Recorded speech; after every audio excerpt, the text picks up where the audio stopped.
And I'm beyond fed up with our country being used as a lottery ticket for foreigners. It's about damn time that we start bringing a bit of tribalism back to Canada. Please welcome the Right Honourable Mark Carney, Prime Minister of Canada.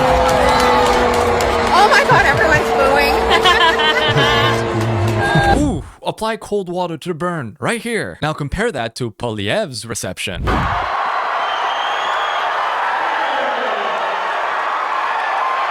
Man, I need to get myself a cowboy hat. So Alberta isn't too welcoming to Prime Minister Mark Carney, but when will the rest of Canada see the light? Carney bending over and conceding everything to the Americans shouldn't surprise you, especially not when I show you what Trump had warned us about. What is surprising and still blows my mind is the sheer amount of abuse that our country is willing to endure at the hands of those from without, and how we do nothing to combat it. Actually, we enable it. You simply won't believe how ridiculous it's gotten. I'm actually infuriated. My name is Eli Daniel, and this is The Right Call. Like, share, subscribe, hype this video. Any interaction on this channel helps push the truth out and maybe someday help break that CBC-induced coma that so many Canadians are under. And if you haven't already, smash that subscribe button, because if you like truth, you found the right place. So Carney caved in to the Americans' demand for a better deal on the Gordie Howe Bridge. To remind you, Canada financed the totality of the bridge and was set to collect tolls on the bridge in order to recoup its $6.4 billion investment. But Trump refused to allow the bridge to open until Canada agreed to give 50% of the toll proceeds to the United States. And as usual, Mark Carney fought for the interests of Canada and stood up to Trump. Actually, no, he just caved in, bent over backwards, and took it like a good boy. Standing up to Trump would have actually been to keep that original deal in place. It would have been to keep that 100% of toll proceeds until we recouped our money. But alas, so Carney did what Carney does best. He went in front of the cameras and gaslit all of us. First, he said that the bridge was built on budget and on time, which is absolutely false. The bridge cost $700 million more than expected. As is, maybe it is expected after all, because every project in Canada always expectedly runs over budget. But also, he had the audacity to say that this was actually a good deal for Canada. Left over, there's a split of that for 15 years. And the U.S. money is invested back in economic development in the region, the U.S. side of the region, obviously, which is going to help drive more traffic. The initial years of this bridge, there is, traffic volumes are going to build up, so there's not going to be a lot of net to split. So look, it's a good deal for Canada, and what's really good is getting the bridge done on time, on budget, and to build out. Oh, and the absolute audacity to say that this was a good deal. Wow. Well, Pierre Poilievre explained it perfectly. Imagine you spent $1 million building a rental property, and then your neighbor said he wanted to collect half the rent. You paid 100% of the cost and you get only 50% of the revenue? What a terrible deal.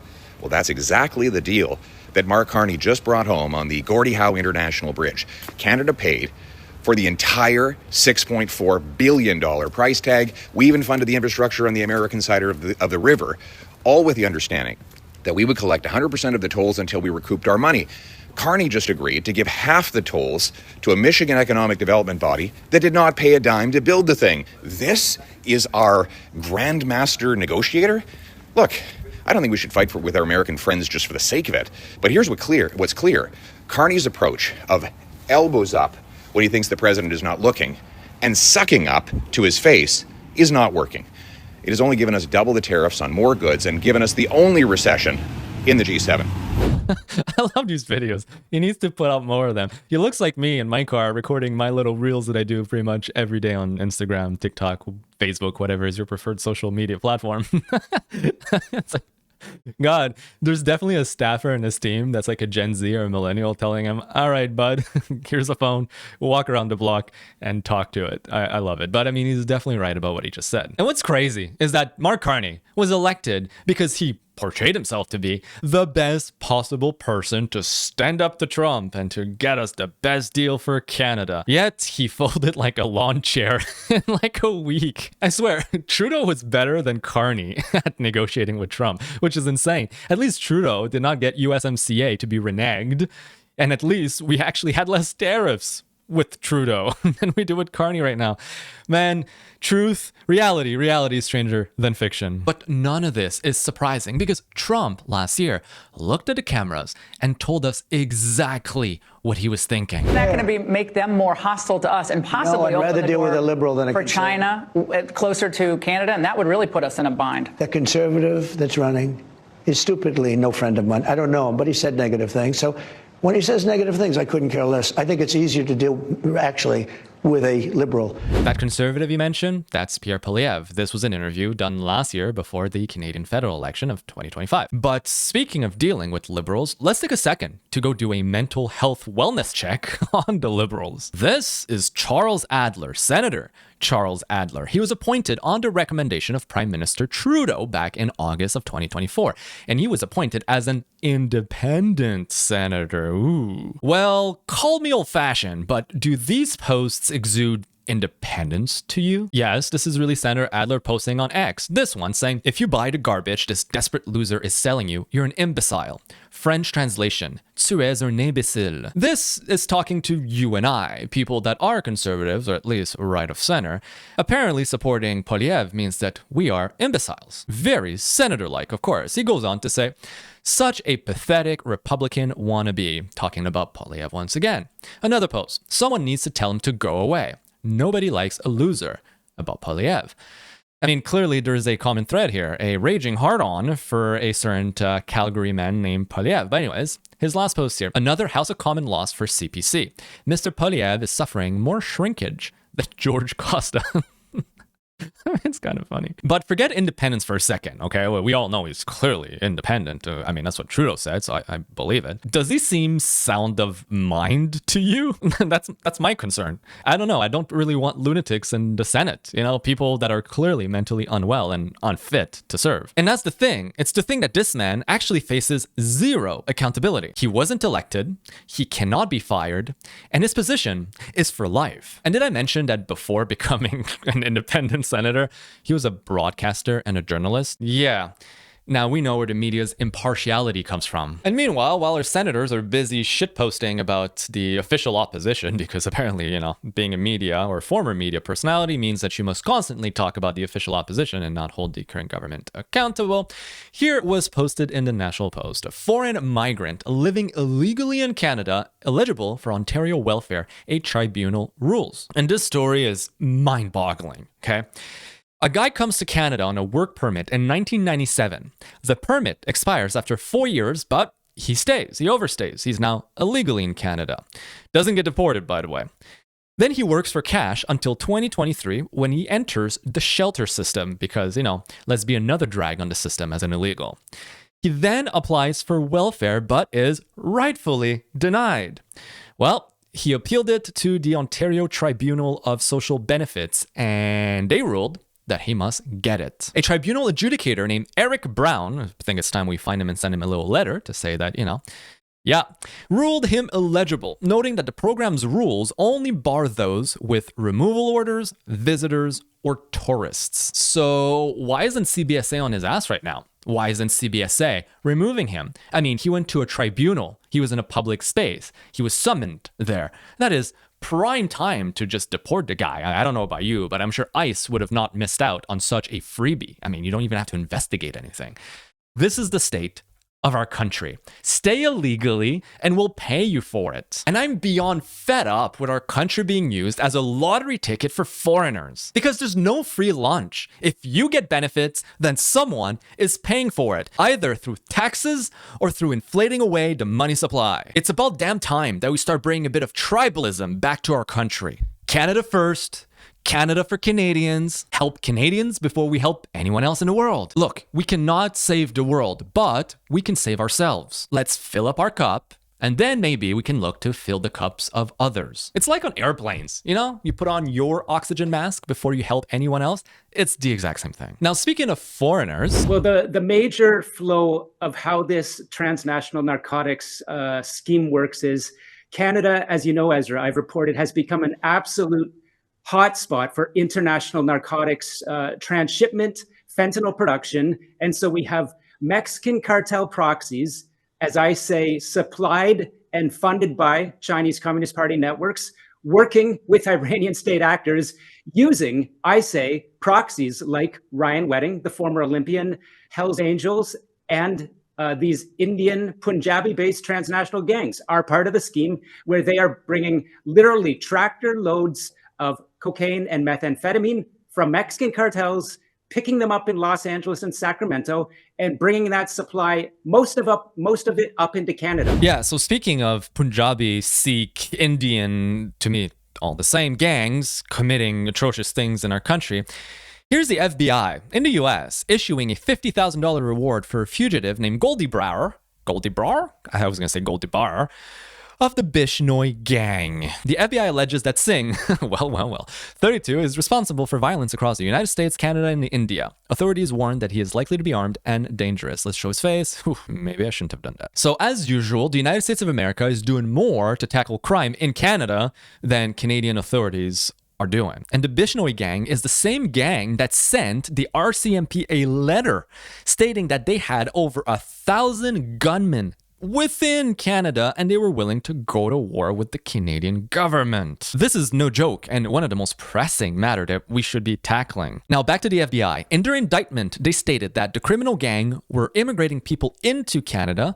while using work visas and student visas, which don't have background checks, using fake information and fake documents. So, in other words, over the last decades, the Liberals were literally immigrating criminals into Canada and then are surprised that crime grew by triple digits. And the kicker is now we have no idea where any of them are. The fact that there's no mass investigation into this entire ordeal shows just how easy and ludicrous it is to immigrate into this country using fake documents.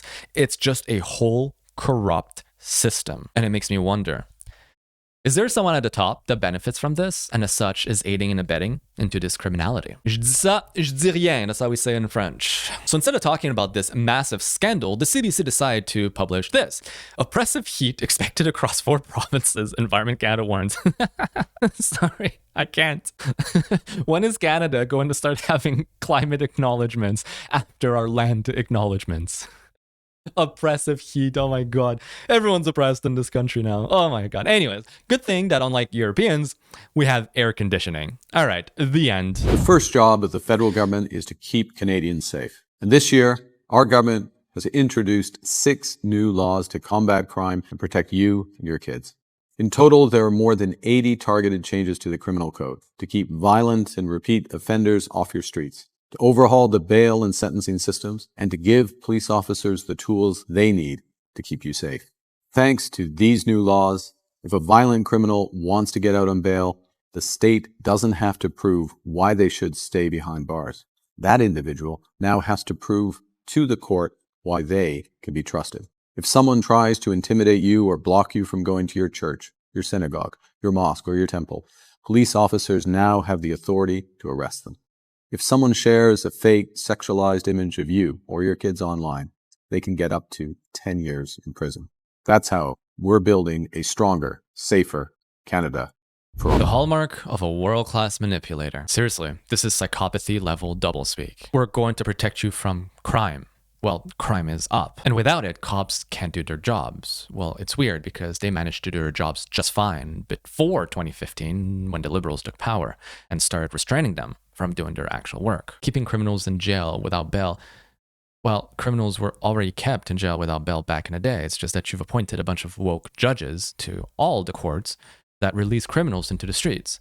And it makes me wonder, was it simply so that you had a motive to start passing authoritarian, tyrannical rules under the auspice that violent criminals are escaping the bail system? No, that's a choice. The judge doesn't have to grant bail. So while using a positive thing of wanting to tackle crime, which by all accounts seems to have been self-inflicted, deliberate, and on purpose by your government, you are now passing laws that are violating our most precious chartered rights instead of targeting criminals. Well, I mean, maybe we're the criminals now, right? And that's the thing. The laws are written in a way that you and I could be seen as criminals. So best believe he'll go on the air one day and say, well, we're targeting criminals. No, we're just law-abiding citizens or speaking our freaking minds. And that is criminalized nowadays. So no, we didn't have to pass these new tyrannical laws like C9, the hate speech laws, or C22, the Lawful Access Act. We didn't have to pass that. Canada was doing just fine on the crime front. We were one of the safest countries in the world. And it's only recently, the last 10 years, that it's gone downhill. And now I really wonder, and I probably sound like a conspiracy theorist, but was it deliberately done by the Liberals in order to rally up support to pass these laws, which normally no Canadians would have ever supported? It's the good old tyrannical rules playbook. Create and manufacture an emergency and then come with the solution. But the solution is the tyrannical implementation of what you wanted to put in the first place. Does anybody remember the Night of Long Knives in Germany and how that was used after that to usurp power in the country and rein in, well, what happened in Germany from, the 30s to the 40s? It's a playbook that's been used many times before. I'm starting to wonder if that's not exactly what is being done in Canada right now, and it's being done to a T because people buy it up. Emotions sell. It works. It really does. And this is something I've been seeing happening in Canada now for a very long time. So speaking of how emotions sell, let's look at laws that have done nothing to protect us, and yet crime is still increasing. See, over the weekend, there was a shooting at an outdoor event. 2 people were killed, several more were injured. And like on cue, advocates speak out against gun violence following troubling weekend of shootings. Robert Bennett, who's the founder of anti-violence initiative Silence the Violence and Shunning Guns. Wow, this guy needs to come up with a better name. He's not a marketer. Anyways, expressed his deepest condolences to those affected by the violent weekend in Toronto. He says officials haven't done enough to get ahead of gun violence. Okay. I quote, "When the economy goes down, crime goes up.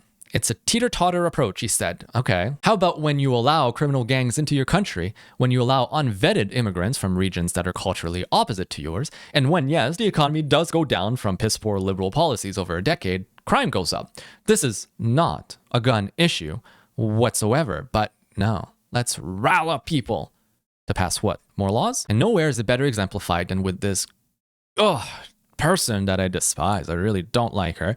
Wendy Cookier of the Coalition for Gun Control. It's funny to watch them move the goalpost and disregard all the facts that don't support their narrative. She says, "Every shooting is concerning, of course, and every shooting makes us feel less secure. But I think you have to look at the overall picture. If we look specifically at firearm incidents, they have gone up, but firearm homicides have actually leveled out." See, Wendy Cookier, who is allegedly also scared of her own shadow, is one of the loudest voices for gun control in this country. I remember when I started sports shooting and hunting in my late teens, seeing her in the media all the time pressing the government to restrict guns for citizens, okay? Luckily, it was a conservative government at the time, and they completely did the only thing reasonable, which is ignore her. Ignore her, okay? But under the Liberals, we saw the biggest anti-firearm push ever in this country. They banned over 2,500 types of firearm, totaling over 100 million firearms, individual firearms, in the entire country. They did so without passing a law. They did so through what's called an OIC, an Order in Council, effectively Canada's version of an executive order. Then they banned the sale and the transfer of handguns, which means that nobody can buy handguns in Canada, nobody can sell handguns anymore in Canada, nobody can transfer handguns anymore in Canada. They also tightened the red flag laws. And yet, in the most shocking twist that nobody ever saw coming, gun crime did not, in fact, go down. It's almost like targeting law-abiding citizens who are not responsible for committing crime actually doesn't do anything on the crime numbers. But back to what she said. If you look specifically at firearms incidents, they have gone up, but firearm homicides have actually leveled out. Back in the day, she was telling us that if we banned guns, gun crime would go down. That was her line. It's everywhere. I could pull out, honestly, like 100 articles. Here, quick ChatGPT. She said, "We know from the research that there's a relationship between the number of guns in circulation and gun death. You can look at industrialized countries around the world and you can see a pattern." That was said in front of the Quebec National Assembly in 2019. Then she says, "More guns, more death. Easier access to small arms increase the likelihood of misuse." This was said in an article called "More Guns, More Death" in 2002. In a Times Magazine interview in 2022, she says, "As we progressively strengthen gun control in Canada, we saw the rates of gun violence, particularly suicide, violence against women, and so on fall. And for the last few years, we've seen an uptick." Oh, surprising. Wonder why. Toronto Star interview 2016, "Weakened gun laws and how they're enforced have led to a spike in the number of restricted firearms in the hands of Canadians and ultimately in the hands of criminals." Oh, what? Then her organization, the Coalition for Gun Control, stated in 2023 that the handgun freeze, which is what I just told you, the ban on handguns in Canada, will stem the proliferation of firearms that serve no purpose in the hands of civilians. But now, today, she says that, well, firearm incidents have gone up, but firearm homicides have actually leveled up. She's just pushing back the goalposts, and she's admitting that all the laws that she championed and pushed and rammed down our throats did nothing. As predicted, as I stated, as anyone with a tiny bit of common sense could have seen coming a mile away. Man, this level of incompetency and just gaslighting and lies should be, I don't want to say criminalized. I believe in freedom of speech way too much, but Yeah, like you're fired.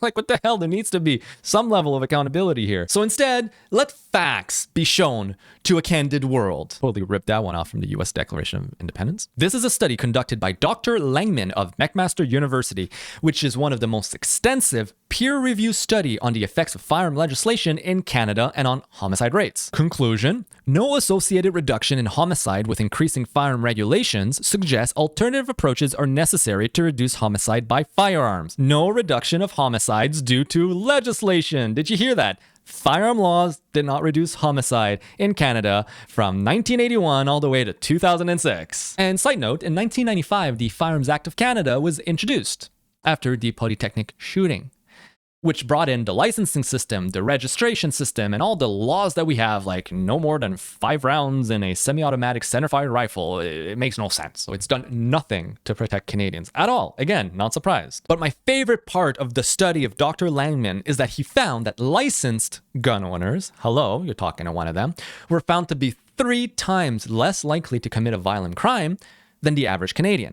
We are literally the best Canadians. You're safer around us than you are around your neighbor. And yet, our laws keep vilifying the very group who is not only innocent, but also the perfect model citizen. See, in Canada, the vast majority of gun violence is committed with illegal firearms. According to StatsCan, approximately 80% of individuals accused of firearm-related homicides did not hold a valid license for the weapon used. Furthermore, police tracing indicates that between 70 to 90%, so it's probably closer to 90%, of all guns recovered are classified as illegal, with the majority having been smuggled across the border from the United States. So although it is a tragedy that yet another shooting happened in Toronto, and that's like a month after the thing that happened in Montreal, passing more gun laws, banning more guns, and targeting civilians won't do anything. I say let's do the opposite. I spoke about it in another show, by the way, but I say bring on Castle Doctrine, bring on stand your ground laws, bring on the authorization to carry and the ability to have concealed weapons on you for licensed individuals that have shown their proficiency.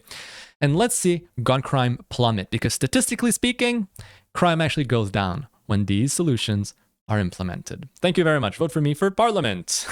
Yeah, right. And in another news, a Kitchener man was identified as a person who killed a bunch of people on a Highway 401 crash recently, or at least injured a bunch of people. I think one person died. The OPP, the Ontario Provincial Police, did not release his name. Well, did not release his name, eh? I wonder why. We already know what this means.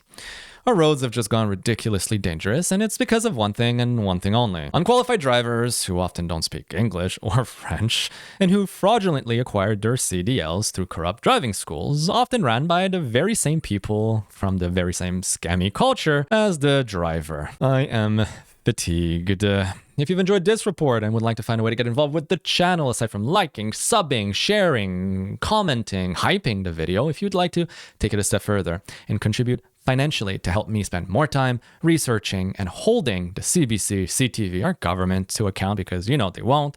Well, I have a Patreon. The link is in the description. I also have a PayPal link for one-time donations if that is better for you. It is oh so greatly appreciated. And every time I see the PayPal app pop up on my phone with a generous donor, I light up. It's insane. To me, it's still mind-blowing. So I appreciate each and every one of you who've donated. It's not a lot of money in the grand scheme of things, but it's so freaking, it like freaking empowers me. I'm like, let's do more. People are enjoying this. So I really do appreciate it. And if you haven't watched a last episode, well, do yourself a favor, go click on it. I think it's a pretty decent one. It's a Friday episode. We have a little bit of fun in it. But anyways, for the time being, my name is Elliot Daniel, and I'll see you next report.